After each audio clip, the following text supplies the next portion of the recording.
సంగహీనం తపోనిధిం భజే శ్రీ భారతీర్థ గురుం భద్రౌగదాయకం విద్యా వినయ సంపన్నం వీతరాగం వివేకినం వందే వేదాంత తత్వజ్ఞం విధుశేఖర భారతీం శ్రీమత్ పరమహంస పరివ్రాజకాచార్యవర్య పదవాక్య ప్రమాణ పారావార పారీణ సర్వతంత్ర స్వతంత్ర వ్యాఖ్యాన సింహాసనాధీశ్వర వైదిక మార్గ ప్రవర్తక దేశిక సార్వభౌమ శ్రీమద్ అభినవ విద్యాతీర్థ మహాస్వామి గురు కరకమల సంజాత శ్రీమద్ జగద్గురు శ్రీ శ్రీ భారతీ తీర్థ మహాస్వామి గురు కరకమల సంజాత శ్రీమద్ జగద్గురు శ్రీ శ్రీ విధుశేఖర భారతీ స్వామివారు తెలుగు రాష్ట్రములలో విజయయాత్ర గావించుచు మా సంస్థకు విజయం చేసిన సందర్భంగా శ్రీవారికి సాష్టాంగ ప్రణామ పురస్సరముగా గోదావరి పాలిమర్స్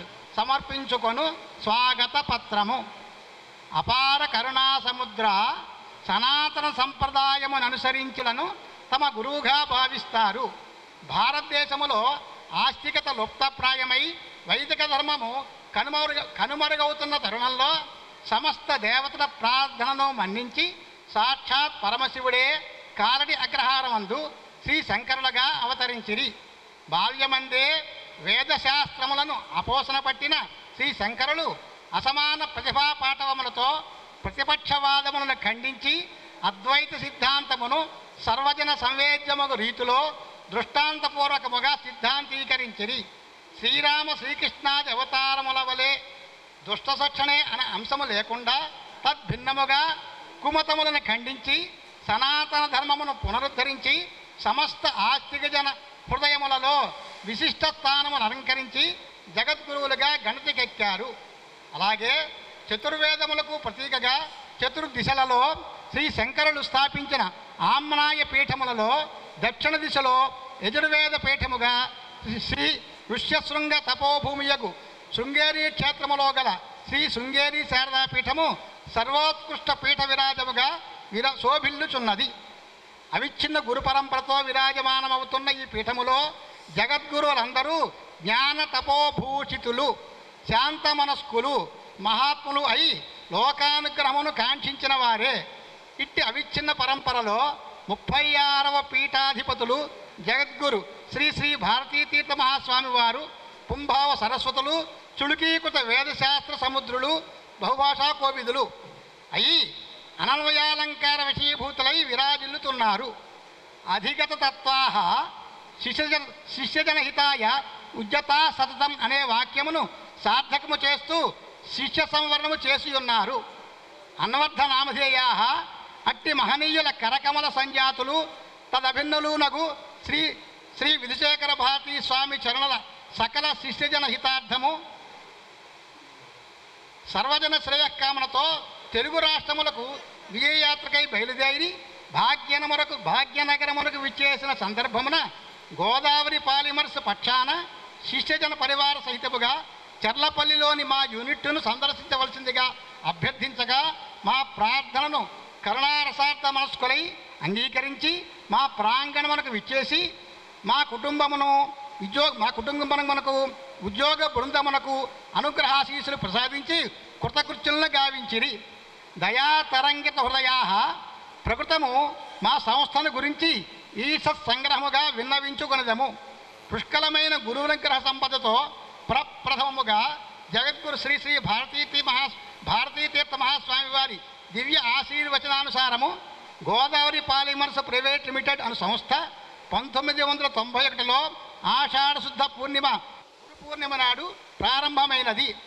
అస్మద్ భాగ్యవశమున అనతి కాలంలోనే అనగా 1992వ సంవత్సరం కార్తీక మాసంలో విజయయాత్రలో భాగంగా భాగ్యనగరం విచ్చేసిన సందర్భంలో జగద్గురు శ్రీ శ్రీ భారతీ తీర్థ మహాస్వామి మహాసన్నిధానం వారు ఈ సంస్థకు విజయం చేసి మమ్ములను ఆశీపూర్వకముగా అనుగ్రహించిన కారణంగా ఈ స్థలము మహాపవిత్రమై అంకురిత పల్లవిత కోరకిత పుష్పితశ్చ అనునట్లు దినదిన ప్రవర్ధమానమై ఒక శ్లాఘనీయ సంస్థగా పరిణమించినది. 1991లో చెర్లపల్లి పారిశ్రామికవాడలో మా మొదటి యూనిట్ ప్రారంభమైనది. హెచ్డిపిఈ పైపుల ఉత్పత్తితో సంవత్సరానికి 250 మెట్రిక్ టన్నుల సామర్థ్యంతో ప్రారంభమైన ఈ సంస్థ క్రమంగా తుంపర సేద్యం, బిందు సేద్యం చేసే సాధనాలను తయారు చేస్తూ 3 లక్షల మంది రైతులకు నాణ్యత కలిగిన ఉత్పత్తులను అందిస్తూ సంవత్సరానికి 25,000 మెట్రిక్ టన్నుల ఉత్పాదనతో 8 రాష్ట్రాలకు విస్తరించి ప్రత్యక్షంగా 563 మంది ఉద్యోగులతో పరోక్షంగా 3,000 మంది మెకానిక్కులు ఫిట్టర్లతో బలవంతముగా గణింపదగిన దశకు చేరినది. జగద్గురువుల అనుగ్రహంతో 2009లో షాద్నగర్ సమీపంలోని ఎలికట్ట గ్రామంలో ఈ మా 2వ యూనిట్ ప్రారంభమై ఉత్పత్తిని సాగిస్తున్నది. మా సంస్థ కేవలం వ్యాపార దృక్పథంతో మాత్రమే కాక శ్రీవారి ఆశీర్వానుగ్రహములతో ఆయా సందర్భములలో ఉచిత రీతిన యథాశక్తి ఆధ్యాత్మిక సామాజిక సేవలను గావించుచున్నదని తమకు భక్తితో విజ్ఞాపన చేసుకొనుచున్నాము. ఈ సేవలలో భాగంగా ప్రతి పౌర్ణమి నాడు తిరువణ్ణామలైలో గిరి ప్రదక్షిణ చేసేవారికి ప్రసాద వితరణ, త్యాగరాజ ఆరాధనోత్సవములలో తిరువయ్యూరులోను గురు పౌర్ణమి నాడు తెలుగు మరియు కర్ణాటక రాష్ట్రములలో అన్న సంతర్పణలు, శ్రీరామనవమి నాడు తెలుగు కన్నడ తమిళ రాష్ట్రాలలో 1,00,000 మందితో నామరామాయణ పారాయణ మొదలగు ఆధ్యాత్మిక సేవలు ప్రతి సంవత్సరం 4 నెలలు రక్తదాన శిబిరాలు నిర్వహించి సేకరించిన 4,000 రక్త యూనిట్లను రెడ్ క్రాస్ సొసైటీ వారికి అందించడం, వేసవిలో శతాధికంగా చలివేంద్రములను ఏర్పాటు చేసి పర్యావరణ పరిరక్షణకు విస్తృతంగా మొక్కలను నాటడం, వర్షపు నీటిని ఒడిసిపట్టేందుకు ఇంకుడు గంతుల నిర్మాణం వంటి సామాజిక సేవలు శ్రీవారి అనుగ్రహంతో దిగ్విజయంగా నిర్వహించడం జరుగుతున్నది. జగద్గురు సార్వభౌమా గురుభక్తి దైవచింతన ఇహపర సాధనములని విశ్వసించి శ్రీ శృంగేరి పీఠాధిపతులను యథాసంభవము యథాకాలము శక్తి మేరకు సంసేవించుకోవలనని తృష్ణతో శ్రేయసి కేనతృప్యతే అను విధముగా భాగ్యనగర ప్రాంతము నుండి ఇతర ప్రాంతములకు విజయం చేస్తున్న సందర్భంగా షాద్నగర సమీపస్థ ఎలికట్ట గ్రామములోని మా ప్రాంటుకు విజయం చేసి మా ప్రాంతమును మా బృందమును పవిత్రీకరించవలసినదన్న మా ప్రార్థనను మన్నించి ఇతడుకు విజయం చేసిన శ్రీచరణులకు సభక్తికముగా శ్రద్ధాపూర్వకముగా సకుటుంబ పరివారము పునః స్వాగత వ్యాహార పురస్సరముగా సాష్టాంగ నమస్కారములను అర్పించుచున్నాము. భవదీయ గోదావరి పాలిమర్సు యూనిట్ 2 శ్రీ విలంబనామ సంవత్సర జ్యేష్ఠ బహుళ నవమి స్థిరవారం ఎలికట్ట షాద్నగర్.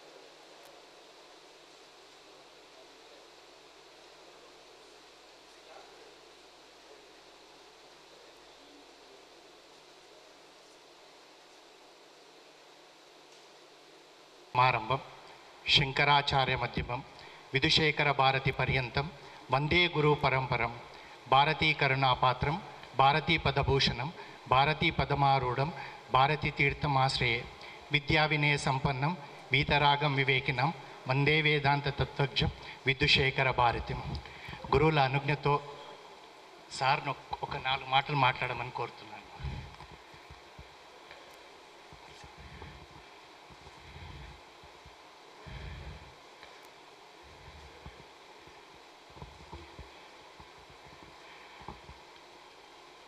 ఇప్పుడే గురువులకు చెప్తున్నాను, గిల్లు కుట్టే కూడా ఇది కలలాగే ఉంది కానీ నిజం అనిపించడం లేదు.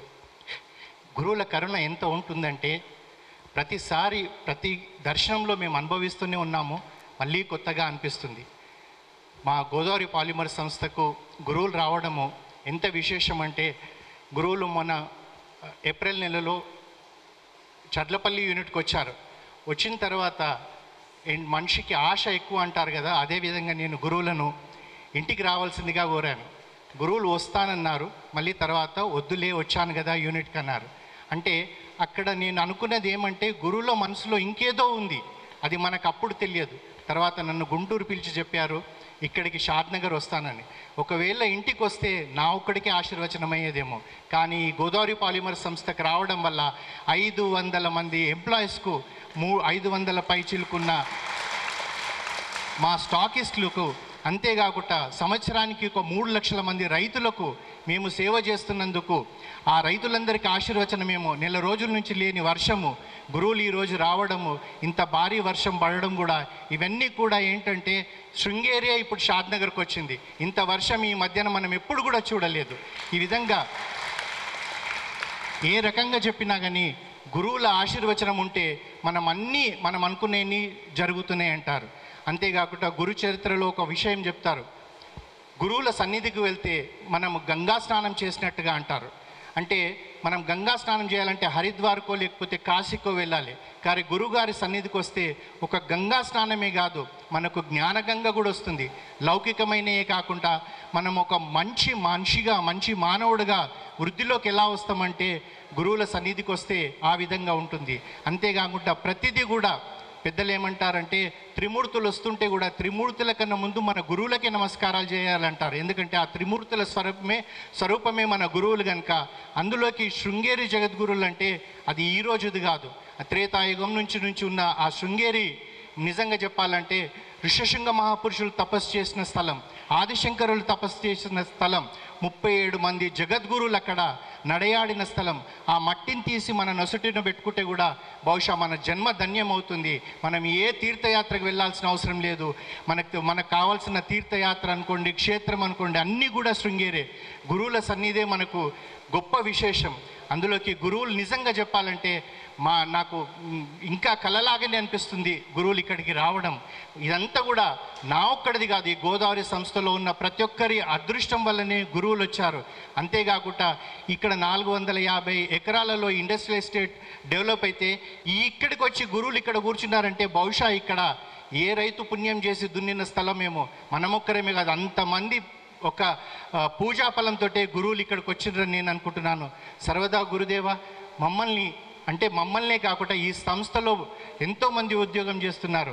భవిష్యత్తులో తరతరాలుగా ఈ సంస్థ ఇలాగే ఉండేటట్టుగా మీరు ఆశీర్వదించాలి. అదే మా ప్రార్థన గురుదేవ.